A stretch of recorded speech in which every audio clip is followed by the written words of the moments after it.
Akalar zavod ichiga kirganmiz. Zavod kattaligini ko'ringlar. Bu yerda ob'yom juda ham katta. Biz ya'ni qanaqa zavod bilan ishlashdan oldin polniy zavodga borib o'rganib, sifatini, ob'yomini, kачествосini birinchi o'rinda o'sha sifat и garantiya shu narsa turadi. Shuning uchun zavodga kelganmiz, oldin ham kelingan. Ko'rib ketinglar, endi hozir kelib polniy olib chiqib, qaysi zavod bilan qanaqa holat ishlanyapti, sifatlari qanaqaligini ko'rsatishlik uchun kelib videoga olyapmiz akalar. Zavod ko'ryapsizlar. Polniy hammasi katta ishlar bu yerda hammasi yig'iladi. Hozir birma-bir qaysi holat yig'ilishligini ham sizlarga qo'yib boraman akalar. Ko'rishingiz mumkin. Bu yerda ob'yom juda ham katta ekan. Masalan, lazerniy stanokda har bitta parcha qilib, hammasi detalini alohida qilib chiqarishardi. Ko'rishingiz mumkin. Bu yerda hammasi kesib ketyapti. Lekin. Hop, mana butishar ekan. Holat pesh turib, eng asosiy joylar shu joydan svarga qilinadi. Ya'ni davleniyada o'zini sashiyantni yo'qotmaslik uchun bu yerda ham ko'ryapsizlar. Bu joyda tepladni tegidagi ko'mir turadigan joyda trubasi bor. O'sha trubasi bu yerdan chiqadi. Shunga svarga qilinadi akalar. Bu yerda hammasi bu joyda lazerli joy, ya'ni parcha-parchalik kesib, alohida nomerlar chiqiladi. Mana ko'rishingiz mumkin, eshiklar qaysi holatda bo'ladi, eshigini oldidagi to'siqchlari, ruchkalari, bu yerda hammasini detal qo'yib chiqishar ekan. Bu yerda ham o'sha hammasi nomerlar. Ya'ni men nima sizga aytaman? Katyolni bitta listda shu o'rab bitkazib qo'yishmayapti. Bularda har bitta detalni alohida e'tibor bilan chiqarishar ekan. Ko'rishingiz mumkin. Masalan, bu yoni, qapqo'ylari, krishkalari, bunkerlari hammasini nomerlab chiqarib qo'yishyapti. Men sizlarga zo'r narsani ko'rsataman. Zotada ham shuni ko'rsatgandim. Mana, ko'rishingiz mumkin. Bu imенно spetsiyal qattiq yonuvchi chiqadigan trubalar, ya'ni qattiq olovda ham hech narsa bo'lmaydi. Bu tagidagi shu orasi ochiq turadi, shu yerda ko'mir yonadi. Tagidan suv yuradi. Ya'ni ko'proq issiqlik katyol o'zida qolishligi uchun sabab bo'ladigan narsalardan bittasi bo'ladi akalar. Ammiak zavod bitta ko'mirli katyol emas, gazli katyol ishlab chiqarishib, gazli katyollarni ustidagi holati. Bu yoqda esa bular hammasi qoliplari. Qolip ham qaysi holatda ishlashiga o'zmasligini ko'rsataman. Zavoddan yaxshigina katta ekan, ob'yom ham zo'r, ya'ni o'zmasligini ko'rsatganda bilasizlar, ob'yom yaxshigina ob'yom bor bu yerda. Svarchilar, ishlab jarayonlari yaxshi. Masalan, mana svarkaga tayyor holat bo'lgan ko'ryapsizlar, tikib qo'yilgan. Endi bu yerga polniy svarkada quyib chiqiladi. Bu yerda serial raqami turibdi. Bu kim qayda qaysi holatda svarka qilgan.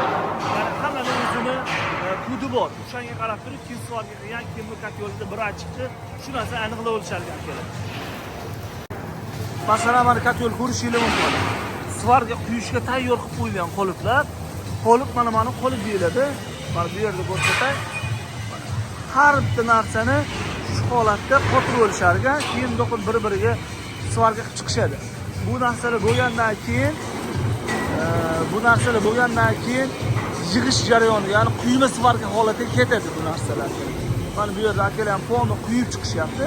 Bu ham qolib quyib sekin o'sha tarafga bitib boraverar ekan, bitta. Svarchilar juda ham ko'p ekan bu yerda. Har bittasini etap svarka qilib chiqishyapti mana. Ustidagi mana ichki ko'rinishi alohida qo'yilgan. Shu yerdan svarka bo'ladi akalar. Quyib chiqiladi. Ko'ryapsizlar, har bittasi etap shu joydan svarka bo'lib ketaveradigan.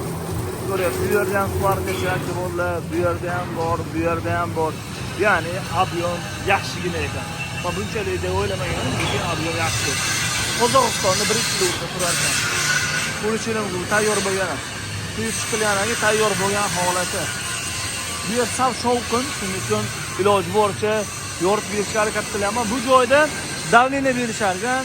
Rabochiy davleniya 3 atmosfera, normali 1,5-2 berilsa bo'laverar ekan. Tayyor bo'lgan mahsulot. Bunga endi eshiklarni qo'yishadi. Xohlagan odamga o'tibni qilib berishadi. Svarchi akamiz. Har bittasi etap ketyapti, ko'ryapsizlar. Bilete bilmadim, bir ikkita yo kamida odam ishlaydi bu yerda. Holatda ketadi, bitta chiqib ketaverar ekan. Bunisi esa 15 kilovat, 12 kilovatlik qo'l avtomat katyolar keladi. Bular pechka. Bu esa juda ham katta 250 kilovatli avtomat, qo'l avtomat katyol. Shu yerda davlalarni berib, etap bitib chiqib ketaverar ekan. Endi yig'ilish jarayoniga keldik. Mana yig'ilganlari, shu holatga yig'ilganlarni olib kelishar ekan. Ruchkalari yig'ilar ekan, brend yopishtirilgan ekan, shu joyda hammasidan kraskalari shu ichkarida bo'lar ekan. U yerga kirmadim, ya'ni chang ekan. Kraska qilishayotgan ekan, shuning uchun kirmadim. Bu holatda chiqib ketadi. Bitta yig'ib, bu yerda terishar ekan, aka teryaptilar. Ruchkalarni qo'yishadi. Mana hozir mas brendini qo'yishadi. Bitta yig'ilib, katyollar xullas egalariga borar ekan.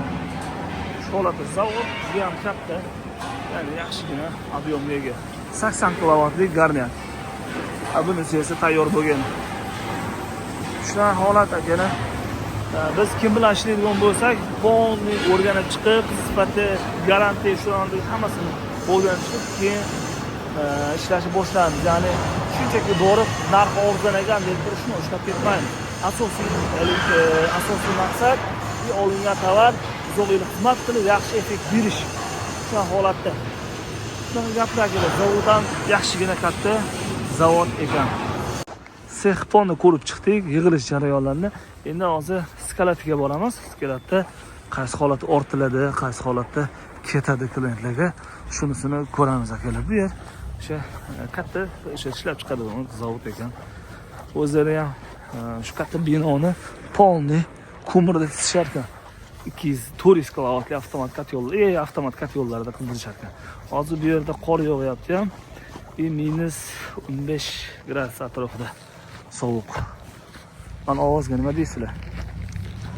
Ovozsiz ora. Garnier skalat akalar. Ko'ryapsizlar, stalajlarda hammasi dimoxod. Dimoxod komplekt qilib ham sotishar ekan bular. Bu yoqda polni skalat. Hozir endi sezondan chiqdik. Skalatim bo'shab qoldi. Endi o'zi to'ldiryapmiz deb hozir shunaqa gaplarni aytyapti. Ko'ryapsizlar, ikki tash qilib polni taxlayapti bular. Shu holatda ketyapti.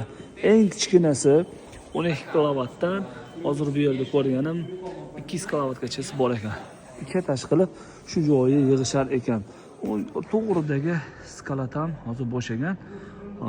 Hozir bunisini to'ldirib, yana endi sezonga yangi 26-yili harakat qilishyapti. Ko'ryapsizlar katyollarni. Ob'yomidan ham bilsanglar bo'ladi qanaqa zavodligini. Kichkina zavodlar bunaqa katyollarni taxlab tashlab ichkarida shunaqa obrot qilmaydi. Ya'ni o'ziga yarasha imkoniyati ham yaxshi zavod ekan. Ko'ryapsizlar, bunaqa katyollarni terib tashlab, yig'ib tashlash ham oson emas. Ya'ni pul bilan pulni mana shu yerga band qilib yig'ib tashlayapti. Ya'ni sotishiga, effekt berishiga, sotishiga 100% ishonadigan zavodlardan bittasi ekan. Ko'ryapsizlar, yig'ib tashlagan. Tevada zapchastlar turadi. Shu holatda yig'ib katyollarni olib chiqib sotishadi. Bu gaziy katyollar. Shunga gaplar kelar. Garniyaga hamma eshiklarni bu yerda to'g'irlab, bu yerda hammasini yig'ib, tayyorlab, bitta mana hozir ko'ryapsizlar. Oson ish emas akalar, hamma oson deydi, o'ziga yarasha mehnati bor. Ko'ryapsizlar, har bitta eshikni, har bitta joyiga e'tibor bilan alohida yondashiladi. Masalan, shu narsalarga ham bitta eshikni terib turib, keyin shu narigalarga yig'ib olib chiqiladi. Ko'ryapsizlar, hammasi bu yerda faqat kichkina kilovatli katyollarni ishlab chiqarishadi. Nariga ko'rsatgan zavodda katta kilovatli katyollar chiqaradi. Bular hammasi 12-15 kilovatli pol avtomat garniyatli katyollar. Bular akamiz shorga qilyaptilar. Robot qiladigan joyi ham bor ekan, qo'lda qiladigan joylari ham bor ekan. Qo'yishlar mumkin. Shu yerdan yig'ib chiqib ketaveradigan xullas. Banni pechlar ham bor ekan sotuvda. Polni svorga qilib etap chiqib ketaveradi. Bu yer faqat kichkina kilovatli katyollar. Shu holatda bu yerdan akam chiqaryaptilar. Keyin bu yerdan kelyapti. Mana endi lazer svorga qilyapti. O'zdan shu robot lazer svorga bo'lyapti. Bu ham shunaqa eng kerakli joylarni shu robot qilar ekan xullas akalar. Shu holatda kelib bu yoqdan bitib tugab ishlashga tayyor bo'lib chiqardi. Yig'ilmagan mahsulot kelibdi. Bu yerda shu bitta shu holatda yig'ib, tayyor bo'lgan ichkariga olib kirishadi. Keyin bu yerdan ichkari eshiklarni, ustidagi xalq narsalarni o'rnatib olib chiqishadi. ko'ryapsiz, har bir detallar bu qolib, shu holatda buni yig'ilib chiqib ketar ekan. Bu yerga list keladi. Aytib o'tgandek, list juda ham bu yerda katta ahamiyatga ega bo'ladi. Har bir detalni ham o'sha o'zini o'sha spetsialniy listdan qilishyapti. Oddiy listdan emas. Bilasizlar, bizda oddiy list bo'ladi hammasi. Ko'pchilik ishlatayotganlar 1.20 ga 2.5 list bo'ladi. Bu esa spetsialniy shu kategoriya uchun chiqqan list. 5li, 4li. Shu holatda.